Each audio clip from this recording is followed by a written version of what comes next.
怎么了？林瑶走了，才发现一直没有好好仔细瞧瞧这座城池，真是熟悉又陌生。哦，对了，白日里我路过糕点铺，才想起给白神医买过那么多次桂花糕，自己却没吃，我就买了2份尝尝。给。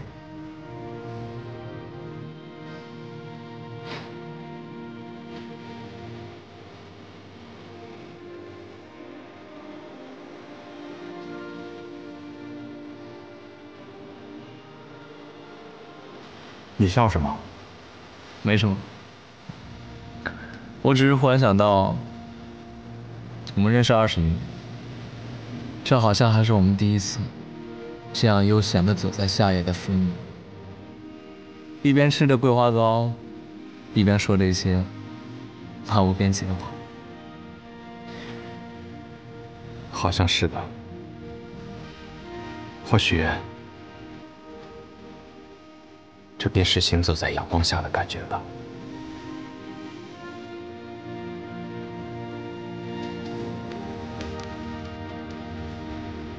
喝醉了吧？如今我们头顶上悬挂着高高的月儿。好吧。走。我先带青阳、雪薇回一趟暗河安排此事，届时才是真正的走在阳光之下。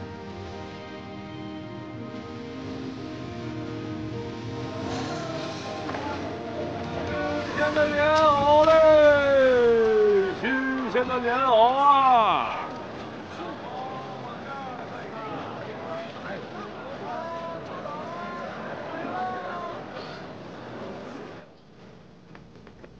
苏沐雨，我们的苏老板怎么不见了？他有事要处理，已经先回安河了。原来如此，难怪他近日忽然变得面目可亲，原来是要走了。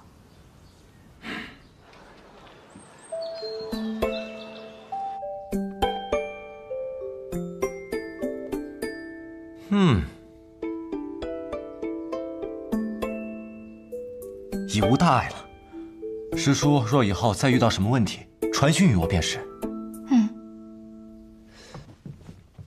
师叔，百草就此别过了。哎，你别着急啊，正好到饭点了嘛，吃完饭再走呗。沐雨啊，一早就出门去了，应该是去买菜啊。告辞告辞，告辞告辞。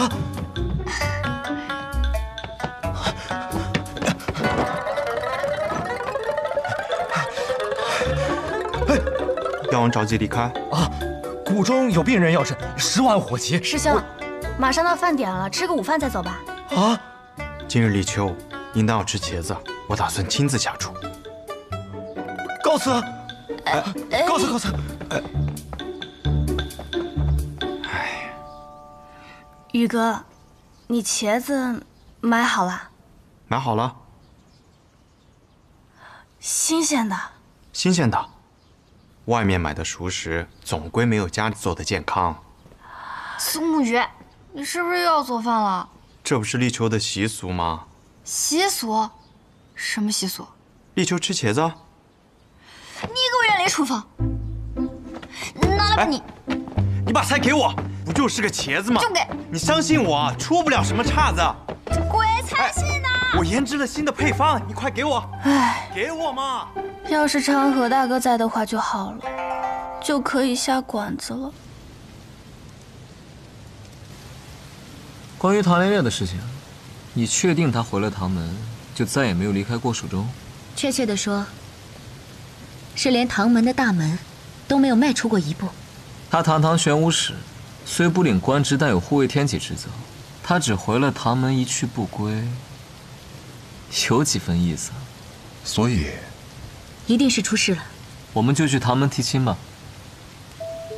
你觉得如何？真的？自然。此去唐门是一件很重要的事情，至少在苏沐雨看来，很重要。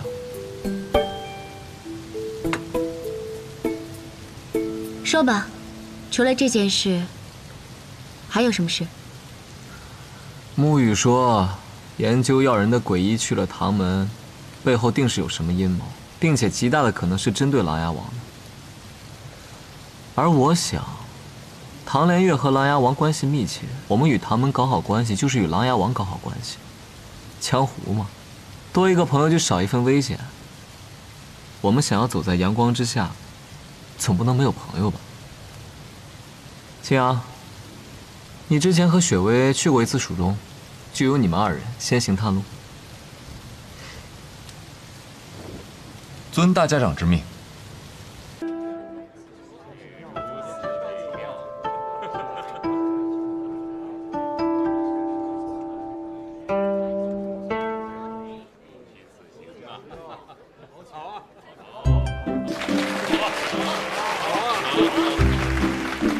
来，多谢二爷。哎，苏公子没带银子，没关系，我有。多谢二爷。兄弟，一会儿跟我走啊！赌坊知道吗？天喜城最大的赌坊，我家开的，带你赢点钱去。原来兄台是喝了酒，就能和人称兄道弟的性子。哎，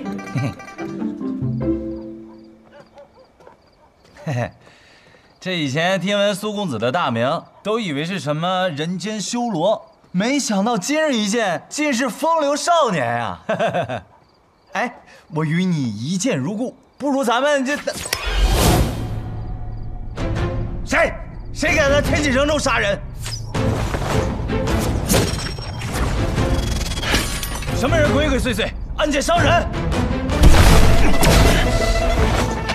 此事与你无关。你是何人？装神弄鬼！二爷请退下，此人为我而来。这是苏公子的仇家？倒也算不上仇家，他们之前也是暗河之人。他们又是什么鬼？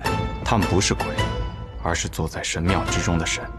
只有我们这些执剑之人才被称为鬼，也就是你所说的人间修罗。听不太懂。总之好像很可怕。倒也没有，只是我的剑被哲叔收走，倒是有些麻烦。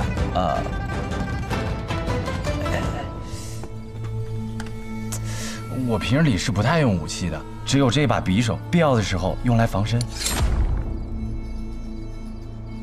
很好，倒是经常看昌河用寸之剑，没想到今日也能派上用场。苏公子不是还有一个朋友也来了百花楼吗？是啊，打得热闹些，拖一拖时间，等哲叔赶来。他不会来了。二爷退下，此事与你无关。阿紫，你还真是慷慨啊！为了庆祝我找到女儿，你这一下派了4个过来。哎呦，你是想要了我的老命啊！你们要好好伺候苏先生，知道吗？是。那我先下去了。可嘛可嘛。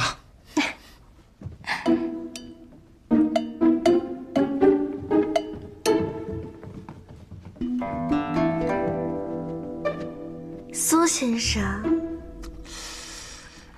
几个美人，你们也都下去嘛。我虽然是来逛交坊市的，但我没是那种人。我已经有女儿了。那就让我先来送苏先生分享极乐吧。我不是讲了，我没是那种人。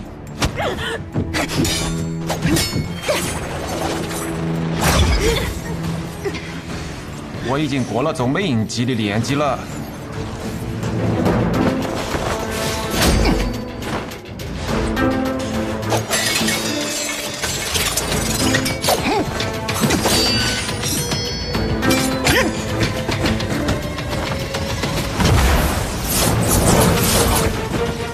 小心啊！那是神仙笔，地上的一个字就是一道气，一会儿气随笔出，他想寻你的窍门。多嘴！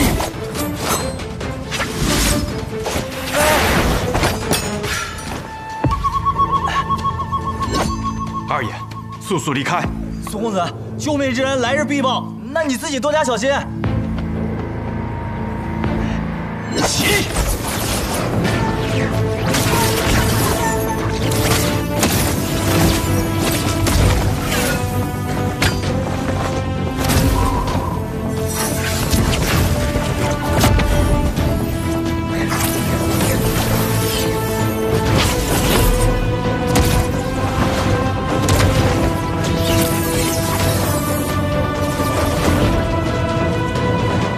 神仙笔，怎么写都是死的事。因为今日是你死期，神仙也难救。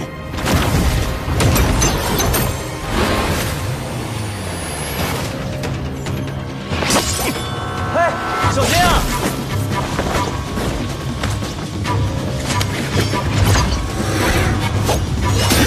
哎呀，这下糟了！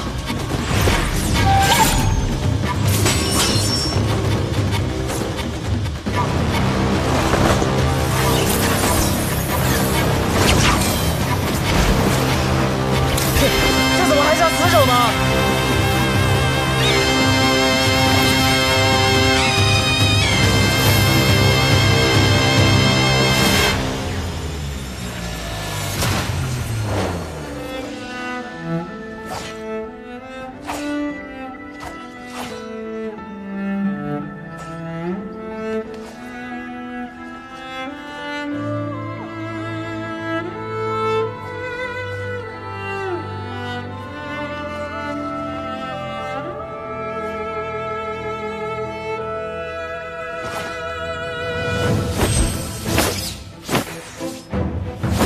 小心！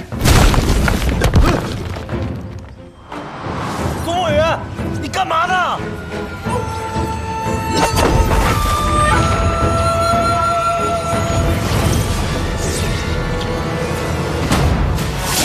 空有剑神也比，你不要命了？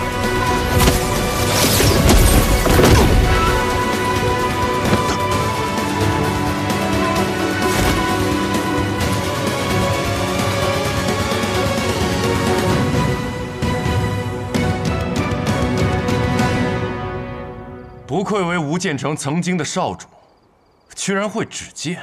只是这门剑术伤人伤己，若久不练，一指成剑便废一指。所以我还有9指，便能挥9道剑气，3道剑气杀一人，足矣。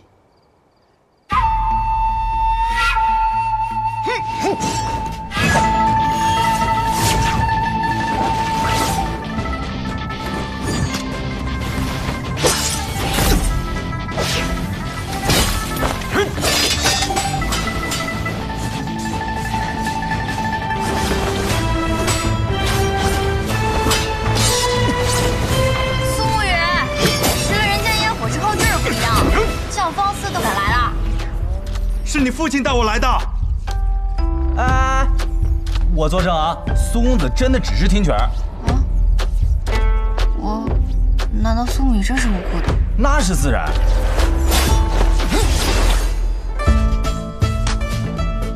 来了叫方思只是听曲，就像是我去了天启城的碉楼小筑，然后点了杯普洱。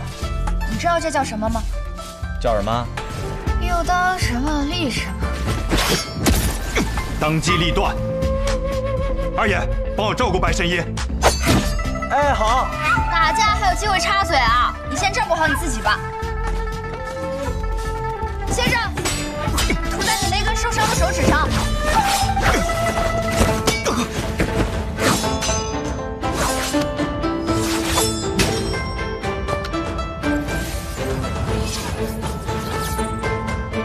多谢。白神医。白鹤怀，药王新买草的小师叔。啊，哦，久仰久仰。久仰什么久仰？我在江湖上根本就没有露过面，净说瞎话。所以你方才说的话，我也不信了。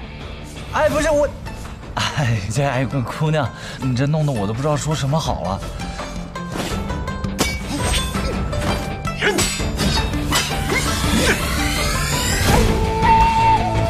白神医看起来好像不太担心苏公子。那是自然。当苏沐雨手中握住剑的那一刻，一切已成定局。还不下来帮忙！哼，来了。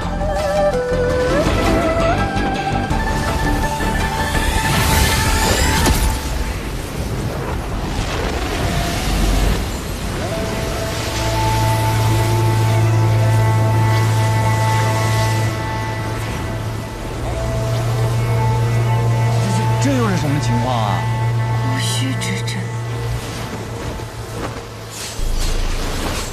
援兵来了。来的人都是谁啊？暗河大家长，暗河穆家家主，还有……那我先走了。哎，着急跑什么？看完再说。啊！哎呀，那个白神医，后会有期，后会有期啊！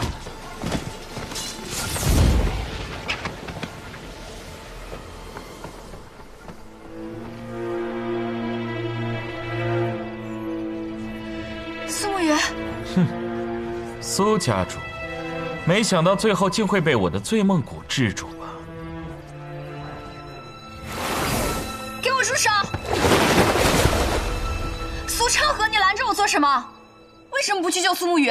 苏昌河，若想救苏沐雨，便好好听从我们影宗的安排。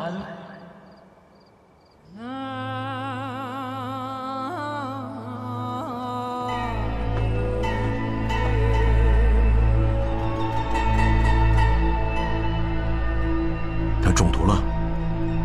他中了醉梦蛊，就算他是大罗金仙，也用不了半点武功了。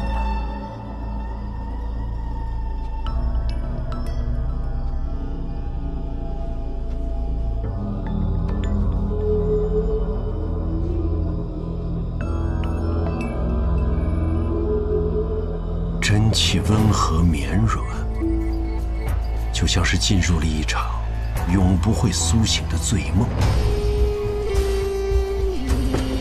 是醉梦蛊没错，你们俩做得不错。来人呐，把苏沐雨关入影狱。是。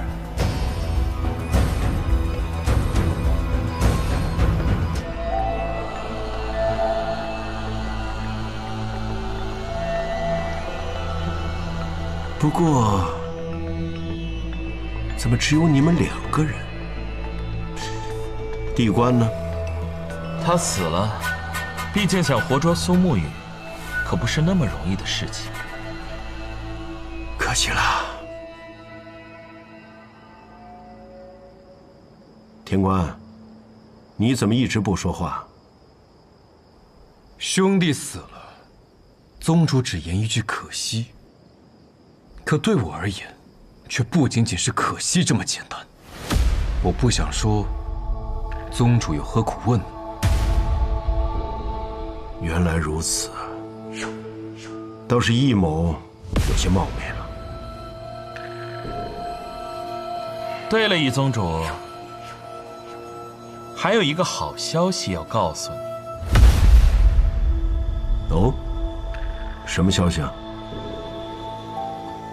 暗河大家长苏昌河，他入天启城了。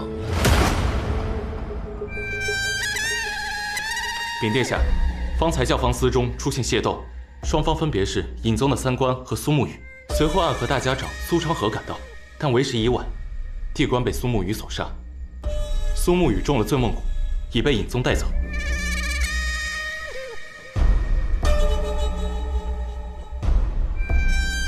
影宗那帮废物，居然也有得胜的时候。我们与影宗合作，不过是把影宗作为暗河的磨刀石，覆灭影宗，同时为了暗河这柄更锋锐的刀罢了。但是三官武功很强，不逊色于暗河家主，只是他们之前的态度似乎并不想与暗河发生正面的冲突。为何突然改变主意了呢？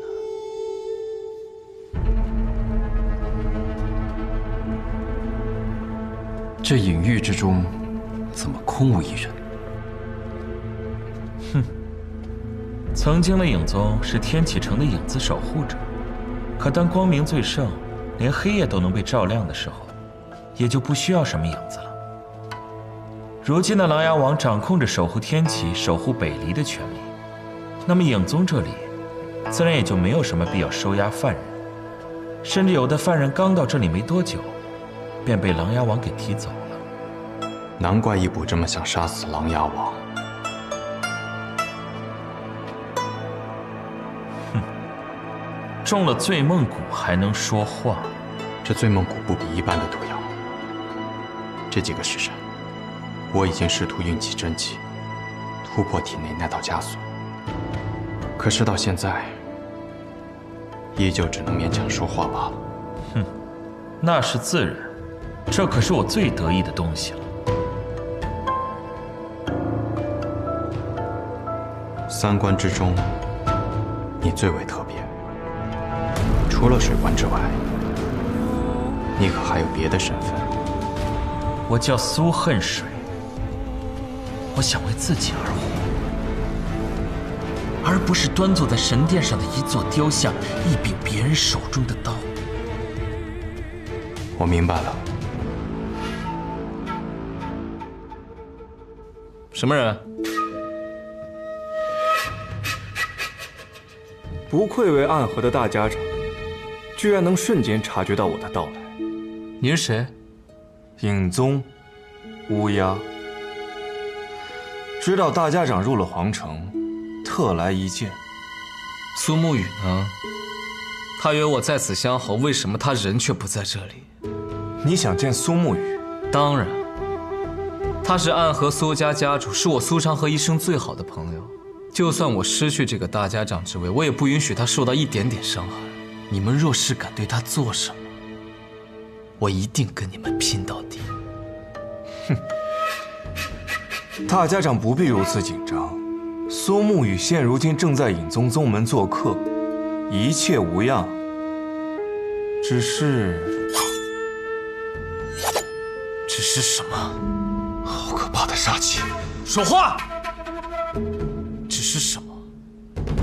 只是从客人变成主人，或者从客人变成犯人，一切都由大家长的诚意决定。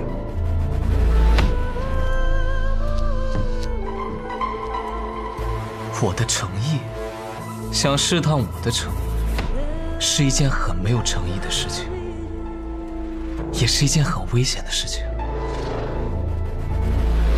我们一直所做的，不就是世间最危险的事吗？哈哈，这句话说的倒是不错，我都有点开始欣赏你了。说吧，需要我们做什么？我们要大家长取下琅琊王的人头。什么？你知道你在说什么吗？暗河不是什么人都能杀吗？那我就将这世上最难杀之人放在你面前，你不用这么着急给我答复，想清楚。在什么？你说你要是一转头，你整个头颅会不会滑下来？那我就将这世上最难杀之人放在你面前，你不用这么着急给我答复，想清楚。在什么？你说你要是一转头，你整个头颅会不会滑下来？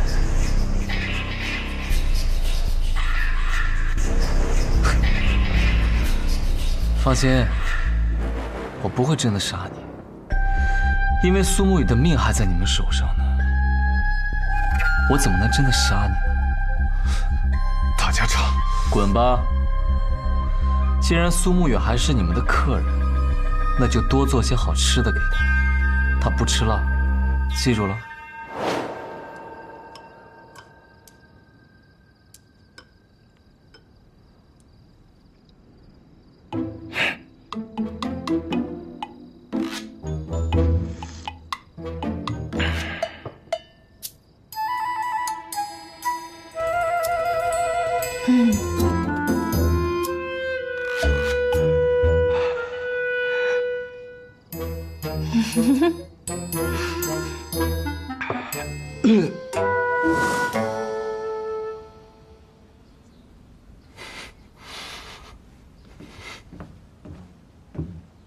大家长，方才你好像动了杀心啊？是啊，我刚才真的想杀了他，差点没忍住。还好你忍住了。啊，便如此吧。希望他们好好对待我们的小木鱼。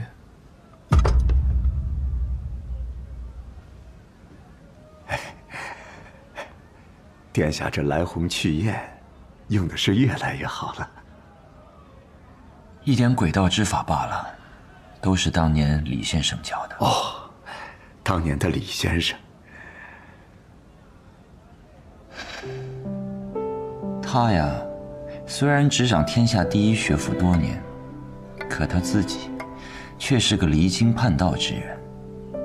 除了正常的刀剑功夫以外，对于这些奇门遁甲、阵法鬼术，也都是极为精通。要是让他知道我用这个术法避开所有人来这里喝酒，不知道他会不会摇头啊？殿下，可要吃什么酒？还是老样子？啊，那照旧吧。好。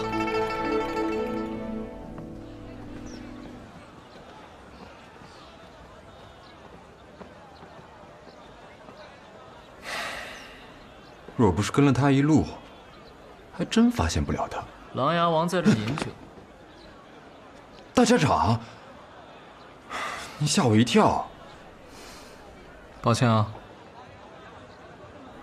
这个世界，一个人在这饮酒毫无护卫，还没有引起围观，还真是稀奇啊。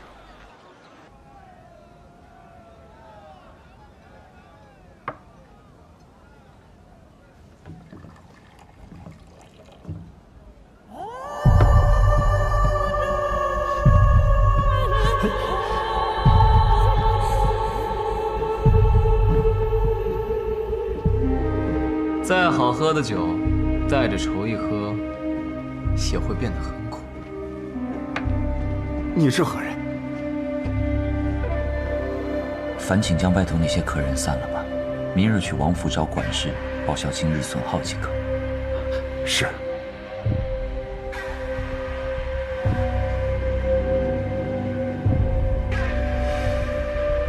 暗河新的大家长苏昌河。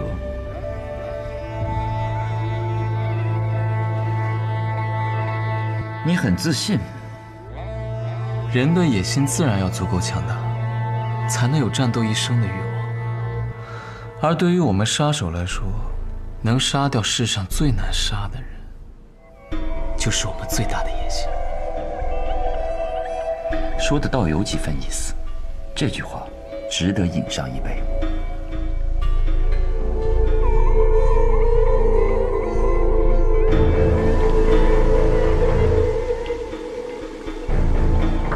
只是我没想到，世人口中万丈光芒的琅琊王，会独自一人坐在这酒馆中喝酒。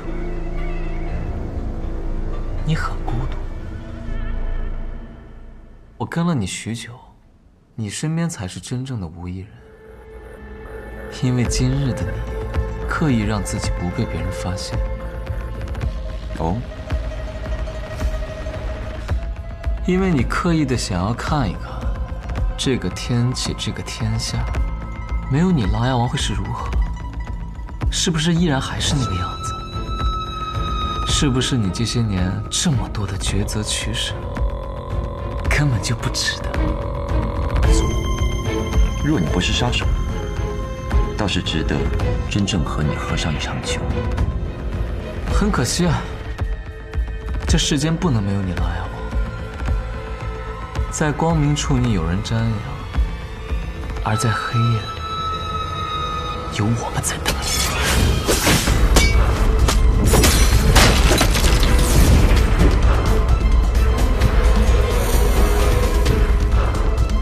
在天启城，我可许久没有打过架了。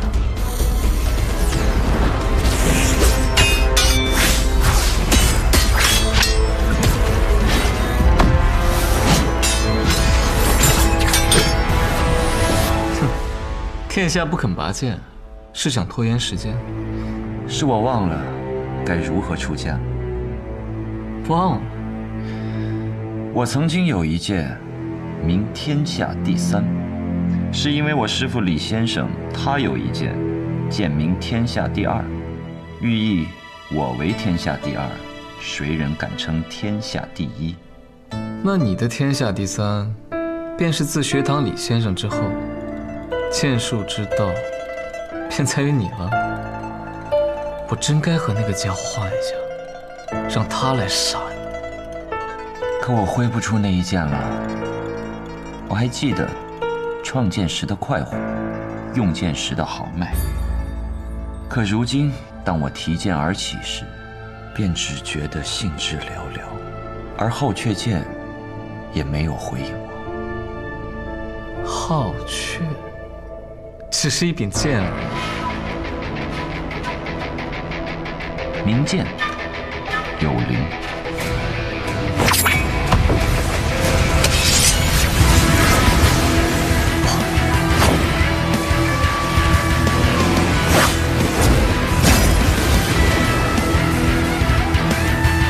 这一剑虽然有包容万象的宏伟，但对于我来说却是空洞苍茫。因为你的剑意之中有着太多的仁义宽宏，而少了能真正置人死地的杀心。这样的剑我不怕，因为世人眼中的天下，从来都没有我的容身之地。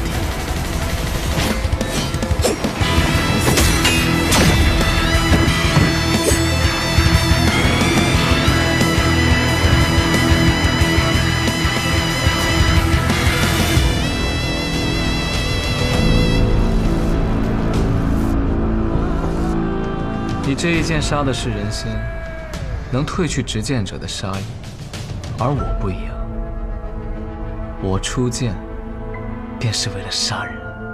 是啊，毕竟没有一剑可以真的容下整个天下。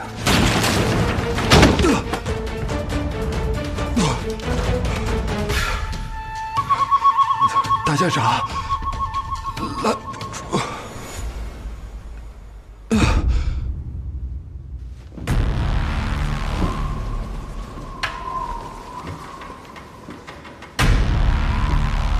一个人跑出来喝什么酒？还以为自己是那个任性的皇子吗？心月姐姐，天启四手，青龙使。我就知道，暗河的人来天启城没什么好事。你和苏沐雨那个家伙不一样，韩一跟我说过，见到你不用犹豫。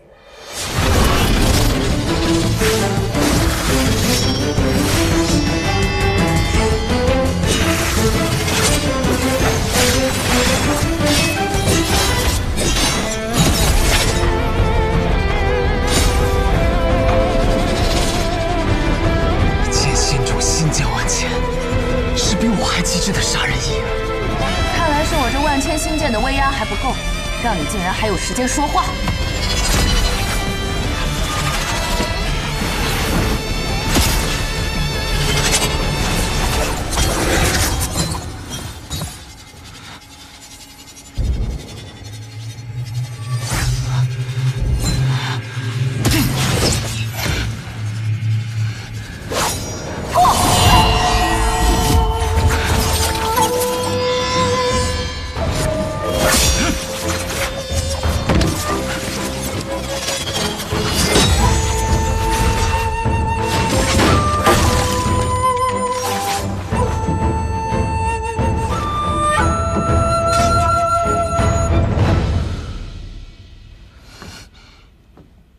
是你，不错，是我。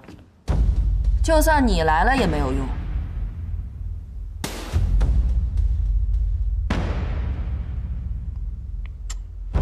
哎呀，麻烦大了。许久不见了，苏哲先生。哼，殿下好记性啊，还记得我？催命铃，夺命环，不敢忘。我现在没是暗河令啊，帮我们一条生路，如何啊？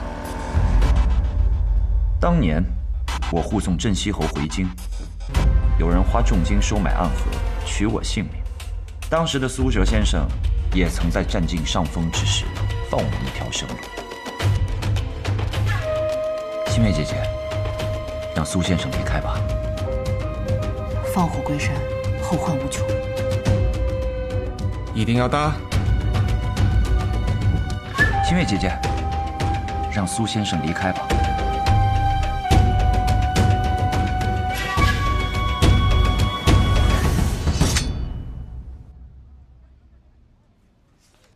苏沐雨厨艺不行，倒是挺会挑的。这饼子不错啊。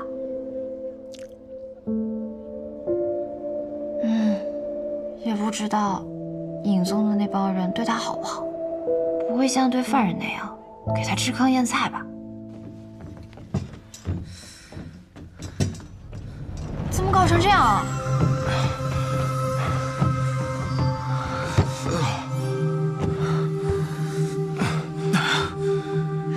这是怎么回事啊？先救印，其他的等再讲。这2个人看起来都快死了，先救谁啊？先救头，先救头，我没事。啊，不对，我还撑得住。现在不装了。非也啊，我是真的差点死了，只是我机灵躺下，见我对他没有威胁，这才放我一马，所以我才没受重伤。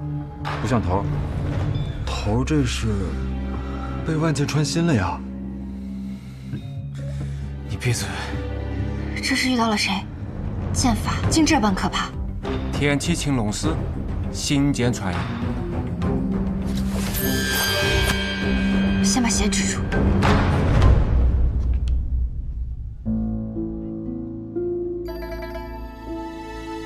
还真是个坏坯子。我都这般惨了，神医你还骂人呢？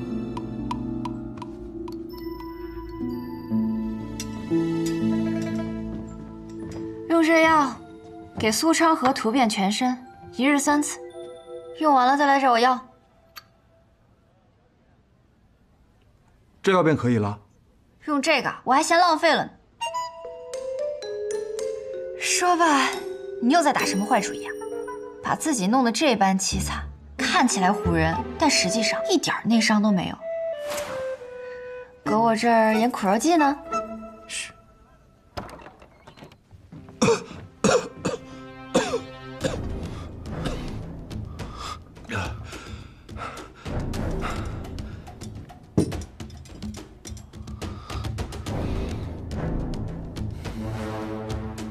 听说你们刺杀琅琊王失败了，原本已经成功了，但青龙使李新月突然赶来，你为何不替我们拦住他？我也不知你们今日会在碉楼小筑中动手啊！废话，机会稍纵即逝，哪有时间提前知会你们？况且，你们尹宗的眼线遍布全城，我们明明已经发了信号了，为何你们全然不知？反而是李新月比你们先到。告诉你啊，我们大家长若是死了，我定带领暗河众人与你们一决死战。大家长受伤这么重，接下来还会有机会吗？这一次机会错失了，琅琊王身边一定会安插更多的护卫，想要再杀他，就很难了。是，很多时候，机会只有一次。不，还有机会。大家长想要如何？我会召集暗河3家精锐入天启，只为杀他一人。暗河精锐入皇城？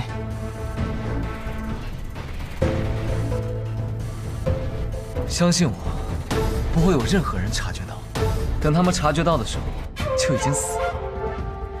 我今日已经拿出了我的诚意，也希望易宗主拿出他的诚意，派出足够多的人手前来相助。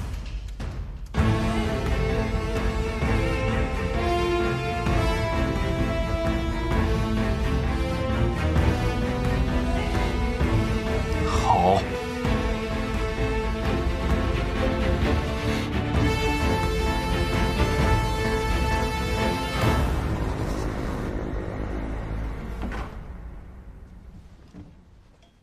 我明白你的这步棋了。嗯，一个苏沐雨，一个你，即便再强，但进入这浩大的天启城中，也只不过是一粒石子砸入了池塘中。但若那带着刀剑入天启的修罗恶鬼全都到达，便有如无数的石子砸入了池塘中，势必掀起滔天巨浪。义父不会拒绝，因为他没有任何理由要拒绝。还真是个坏坯子。哼。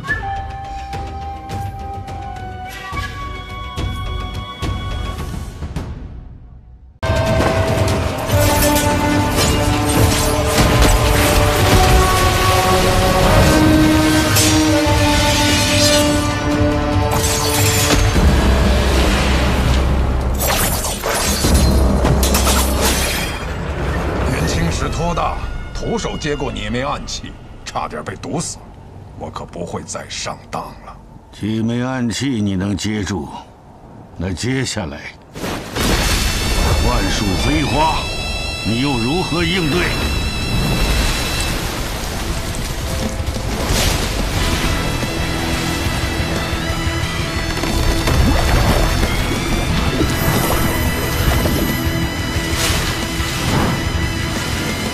一招万树飞花，许久没有如此尽兴的一战。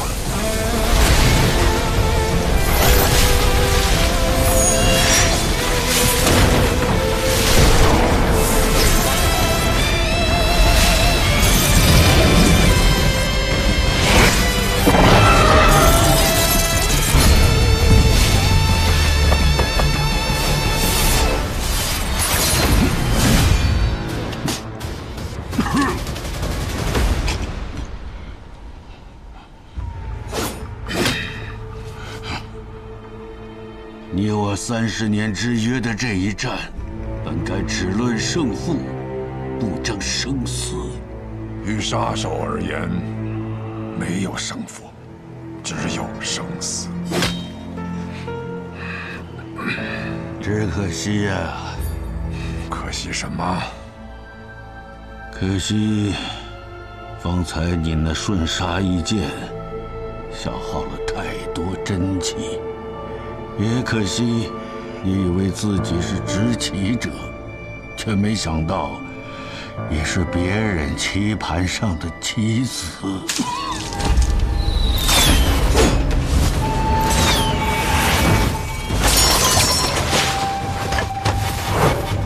沐雨，不是跟你说过这是我自己的事，不用你插手吗？有人想趁你和唐二老爷决战之时，对你不利。一石二鸟。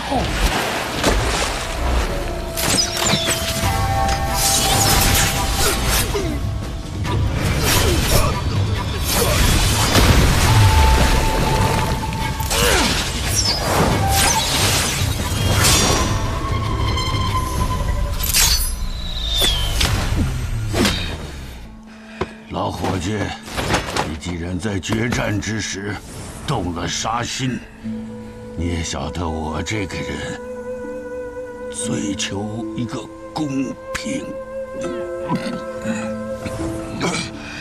雪落一枝梅，黄泉路上我会歇歇脚，可别让我等太久。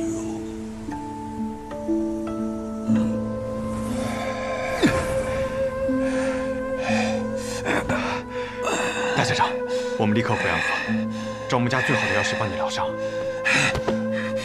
不能回暗河。苏、沐、谢，你说他们3家等我受伤这个消息，等了多久了？刚才那些暗算我的人，根本就是他们的人。可去钱塘城，我在那里有一个故人。是药王辛百草的小师叔，找到他，他叫百合怀。明德11年初春，距离上一次引发江湖浩劫的魔教东征已经过去了3年。如今的江湖平和安宁，少有争斗，而暗河藏身于黑暗之中的最强宗门，由苏、谢、穆三姓组成的刺客组织，却在此时因为三家之首大家长的中毒而即将迎来巨变。这江湖甚至于朝堂之上的短暂平静，也将因此而被打破。穆名策已经重伤，看来我们需要选出新任的大家长了。他本来就已年老，而且越来越不受我们的掌控。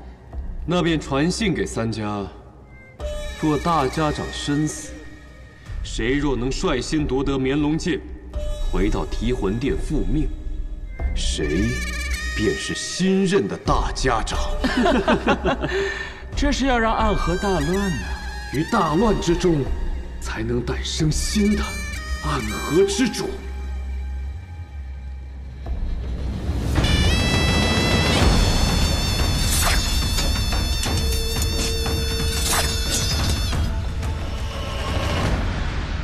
白鹤药府到了。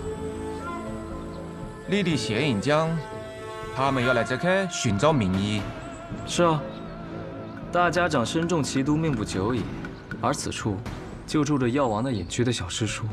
我们苏家老爷子说，希望这个小师叔可以不要出现，或者说从未存在过。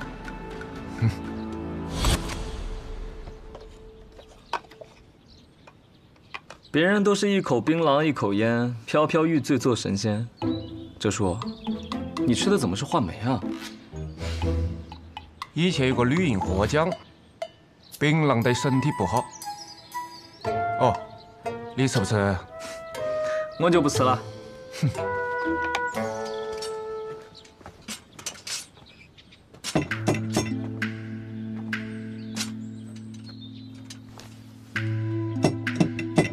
你什么时候变得这么有礼貌了？学苏沐雨啊，杀手临门，有礼有貌。可是这位神医似乎不太给面子啊。许是这位药王师叔年纪太大，耳朵背了，你要考得再响一点。哲叔，你这是敲门吗？我看你是要杀人啊！我们不就是来杀人的吗？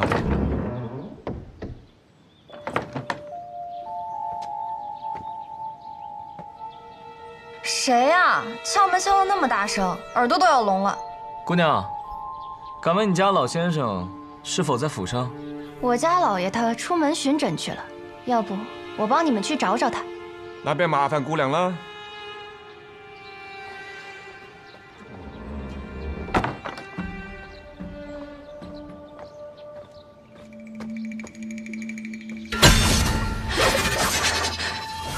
你干什么？哎呦，抱歉抱歉，一时手滑。来，这个啊是祥宁膏，姑娘呢擦到脸上，不出半个时辰，你那个红痕就会恢复如初。有毛病。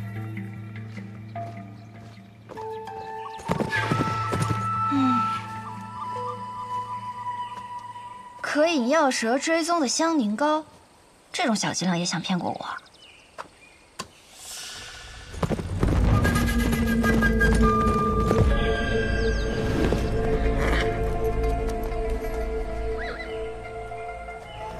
这位姑娘，你是医者？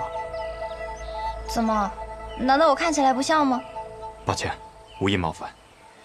公子，可是要问路啊？姑娘慧眼，想问姑娘，附近是否有处药庄，名为白鹤？公子是要看病啊？我医术不错，我来看便是啊。家中有人得了重病，点名要找白鹤药庄中的神医，多谢姑娘好意。那你怎知道我不是白鹤药庄中来的呢？莫非姑娘是？那自然是。烦请姑娘速速带我去见你师父。我师父，他暂时来不了这里，但是他和我说过，有贵客来访，从很远很远的地方来，想来就是公子你了吧？先行随你前去。冒犯了，我需要赶时间，还请姑娘上马。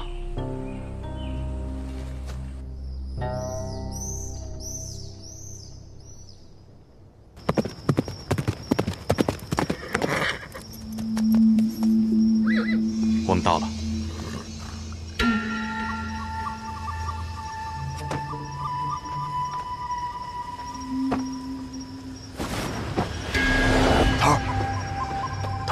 你来的正是时候，大家长那边好像出了些问题。神医呢？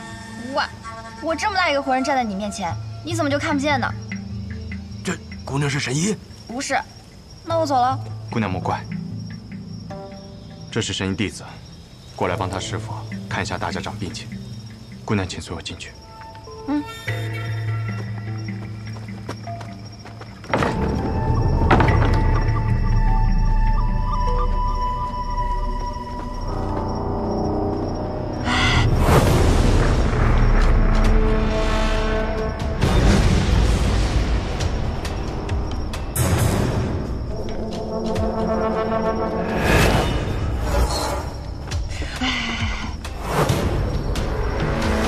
觉得这里面有鬼哎！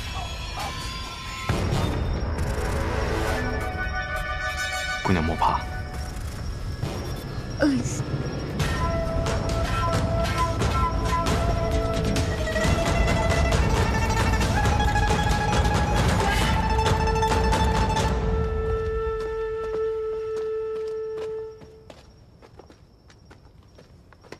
大家长。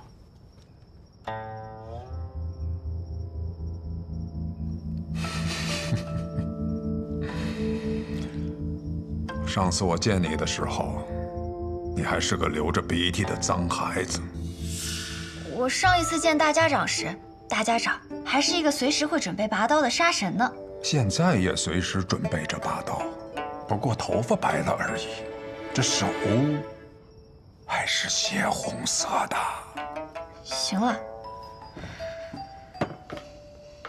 先诊脉吧，看看现在的大家长还能不能拔出刀来。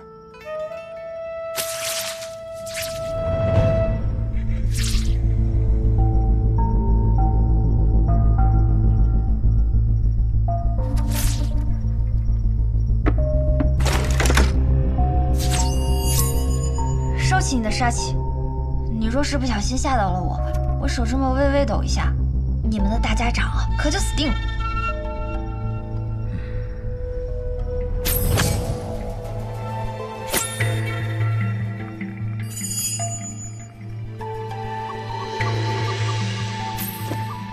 许了一枝梅。没错。你怎么做的还活着的？我的魁替我挡住了那一枝梅，我只种了半朵梅花，还能勉强撑着。这可是唐门唐二老爷的独门奇毒，号称唐门第一，天下第二，仅次于温家家主所创的镜花月。据说除了唐二老爷本人，无人能见。唐二老爷人呢？被我杀了。暗河大家长也亲自接杀人的任务。敢问姑娘，是否能医？我们药王谷的名言便是：只要没死，便可以医。只是，姑娘有何需求，但说无妨。就等你这句话了。医当然可以医啊，只要银子管够。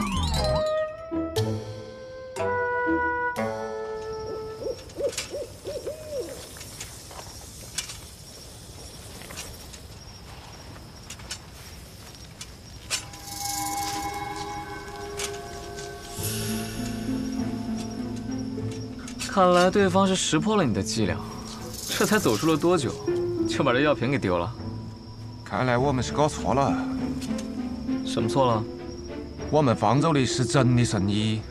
还好，我也做了些准备。哦。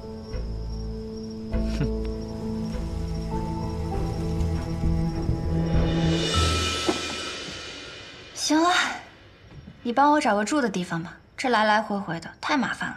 不让你师傅再来看看了？我师傅，他早就入土为安了。你们怎么老想着要他从地底下爬出来啊？什么？药王的小师叔已经死了？沐雨，你错了，你眼前这位就是药王新百草的小师叔，药王谷一脉祖师李宇珍的关门弟子白鹤怀。医者白鹤怀，见过暗河大家长。见过暗河的魁大人。魁大人，我肚子饿了。神医见谅，行走在外，哪有什么珍馐佳肴，只有这个了。无妨，有的吃就不错，总比在药王谷吃我师兄煮的药膳强。你是不是很好奇，我是如何看出来你的身份的？既然神医与大家长是旧识，想必也听说过我们。小时候师父为了哄我好好学医，便给我讲故事。他的故事里呢，经常出现一个叫做暗河的组织，由苏、谢、穆三姓家族组成。他们的统帅者便称作大家长。大家长座下有直属刺客团诸营，其中最强的12人以地支12校为代号，而他们的统帅者便是魁。今日我见到的这些人，他们以生肖为面，唯你戴血红恶鬼面具，随侍大家长左右。你不是魁，还能是谁？神医对我们的了解，比我想象中更深。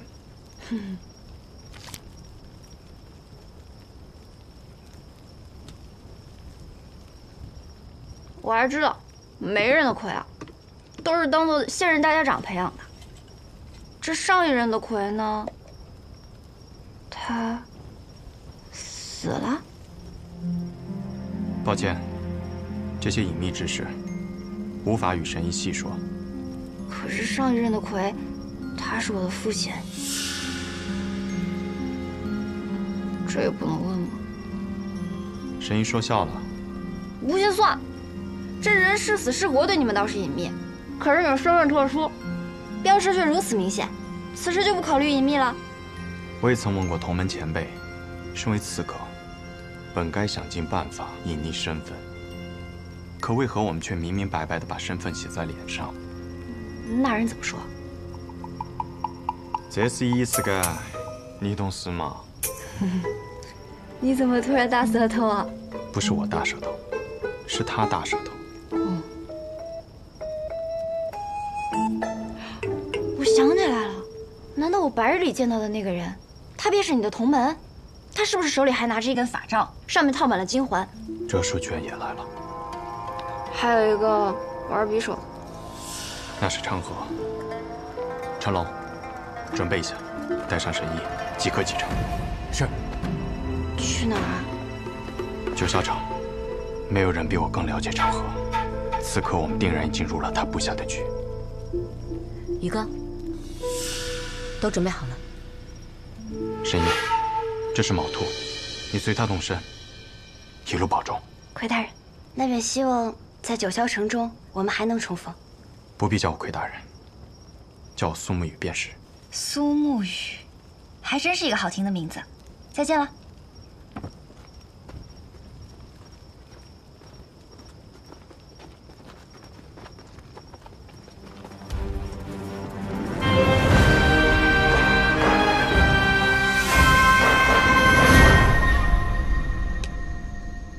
李将的准备就是在这开等呐。谢家的刀，穆家的鬼，每一个都蠢蠢欲动，而我就不一样了，我很懒的，不如就跟在那些勤快的人后头，虽然会慢上几步，但永远不会迟到。你也透露了点消息给他们，他们两家都配来这开了。哼，真是个狡诈的小子。老爷子派出你，是铁了心要上位啊。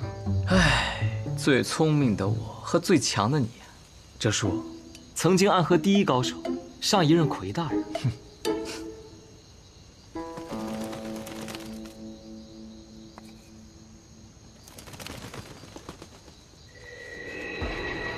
城郊费邑，那里的好戏快开场了。走吧，哲叔，我们苏家那位老爷子该等着急了。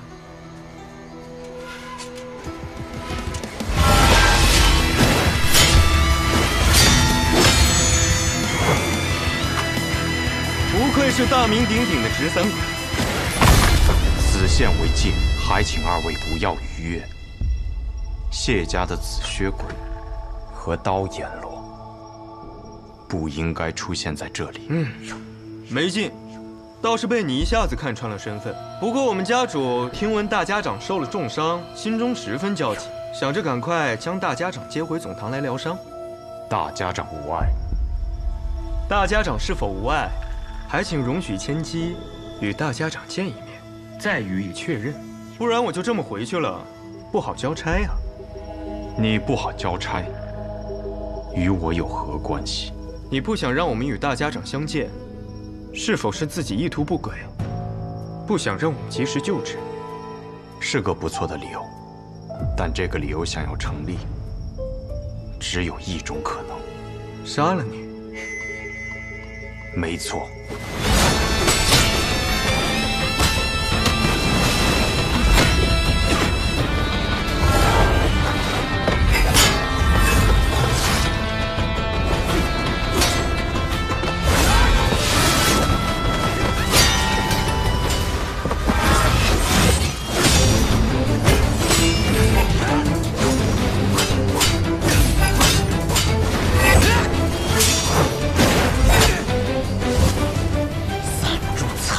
为何不敢一线？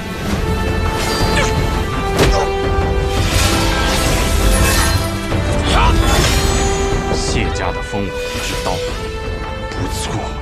死！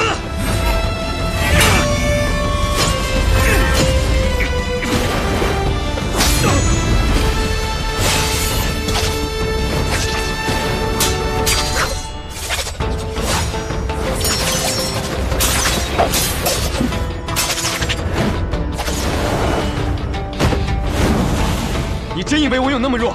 寸刀镜用得好。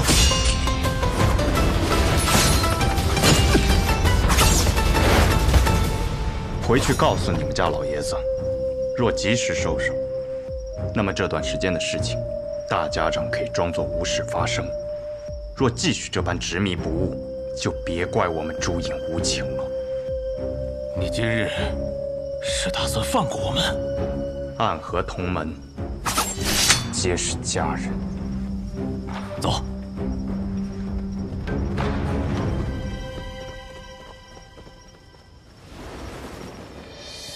你来了。你好像看到我不是很高兴啊，我的魁大人。我知道你迟早会到，却还是希望可以晚一点。老爷子让我给你带句话，你是苏家的弟子。如今我是魁，人中之魁，我属于暗河，却不属于任何一家。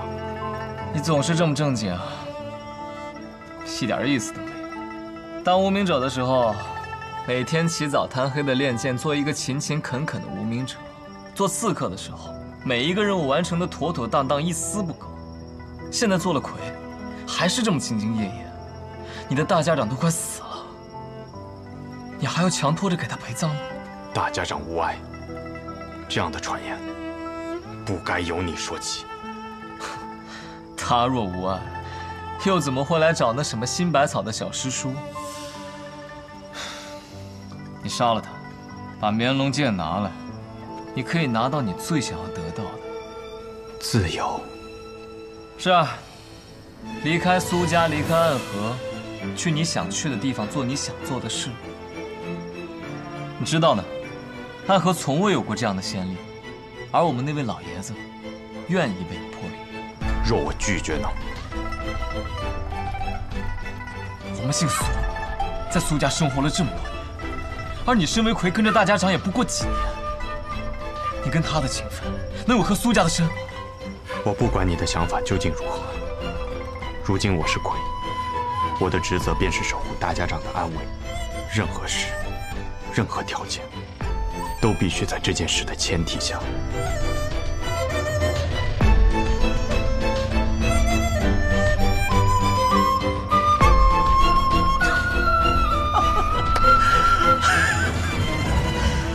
错，没错，就是这样。同样的话我已经回给了老爷子，我就知道你一定会这么说。然后呢？然后老爷子说，既然如此，那就杀了吧。